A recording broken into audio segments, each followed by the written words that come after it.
Saat Perang Pasifik atau yang dikenal dengan nama Perang Asia Timur Raya yang berlangsung selama 4 tahun, Jepang mengalami beberapa kekalahan dan menuju ambang kehancuran. 7 September 1944, Jenderal Kuneki Koiso di hadapan parlemen Jepang berjanji untuk memerdekakan Indonesia bila mencapai kemenangan dalam Perang Pasifik. Tujuannya mendapat bantuan Indonesia dalam perang tersebut. Kaum pergerakan nasional menyambut hangat janji kemerdekaan oleh Jenderal Koiso.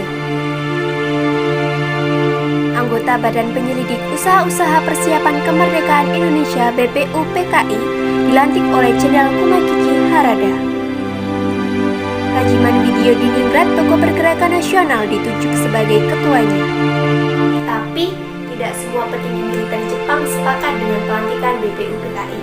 Misalnya, Jenderal Izataki dan Yuichiro Nagano. Keberatan dua jenderal tersebut tidak berarti banyak. Mayoritas petinggi militer Jepang tetap mendukung BPUPKI. Sidang BPUPKI dari 29 Mei sampai 1 Juni 1945 pun berjalan mulus. Setelah bersidang 2 kali, kerja BPUPKI berakhir dengan baik. Sesuai harapan Jenderal Kumakichi Harada, BPUPKI lalu dibubarkan oleh Jenderal Terauchi Hisaichi.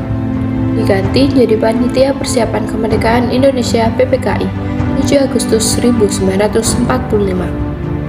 21 nama anggota PPKI diumumkan. Sebagian besar berasal dari BPUPKI.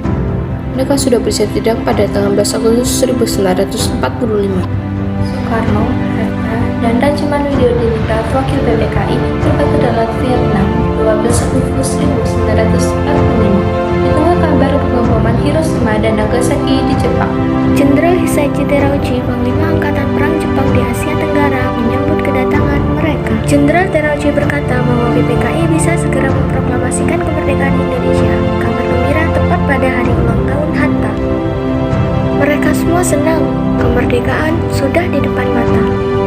Sepulang dari Vietnam, sejumlah pemuda dari Organisasi Angkatan Pemuda Indonesia API membawa Soekarno dan Hatta ke Rengas Dengklok pagi hari 16 Agustus 1945. Dalihnya, situasi Jakarta genting, Bu. Pemuda mendesak Soekarno dan Hatta segera memproklamasikan kemerdekaan Indonesia. Jepang sudah menyerah, kata para pemuda. Soekarno dan Hatta terkejut. Tapi Soekarno enggan memenuhi permintaan para pemuda. Menurut Soekarno dan Hatta, proklamasi kemerdekaan harus melalui rapat PPKI. Pemuda akhirnya memulangkan mereka ke Jakarta sore harinya. Sepulang dari Rengas Dengklok, Soekarno dan Hatta hendak bersidang dengan PPKI di Hotel DSI Nice, Jakarta, tapi Jepang melarangnya. Perubahan situasi mengarahkan rapat persiapan kemerdekaan ke rumah Laksamana Maeda, perwira Angkatan Laut Jepang. Di tempat inilah, dalam sebuah ruangan, Soekarno, Hatta, dan Ahmad Suparjo merumuskan naskah proklamasi kemerdekaan tanpa gangguan dari Jepang. Soekarno lalu membacakannya ke anggota PPKI dan pemuda di Sarambi rumah. Naskah yang singkat tapi semua sepakat dengan isinya. Kemerdekaan bukan lagi impian. Hari bersejarah itu tiba. Soekarno membacakan naskah proklamasi kemerdekaan Indonesia ke banyak orang di rumahnya di Jalan Pegangsaan Timur nomor 56, Jakarta. Tokoh-tokoh pergerakan nasional dan rakyat biasa membaur mendengarkan pembacaan itu dengan hikmat. Setelah itu, bendera merah putih jahitan Fatmawati, istri Soekarno, dinaikkan perlahan diiringi lagu Indonesia Raya. Penghormatan pun diberikan. 17 Agustus 1945, Indonesia akhirnya merdeka.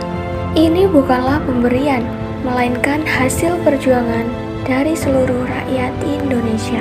Proklamasi kemerdekaan mengantar bangsa Indonesia bergelut dengan cerita baru. Jepang memang telah terjungkir, tapi pengaruhnya belum berakhir.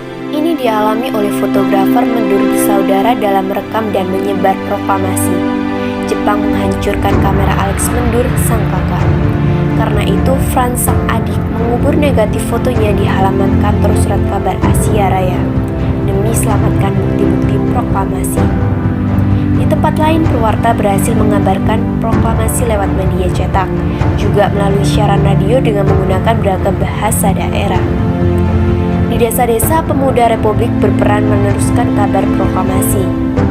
Mereka berkeliling dan berteriak, "Jepang menyerah, Indonesia merdeka.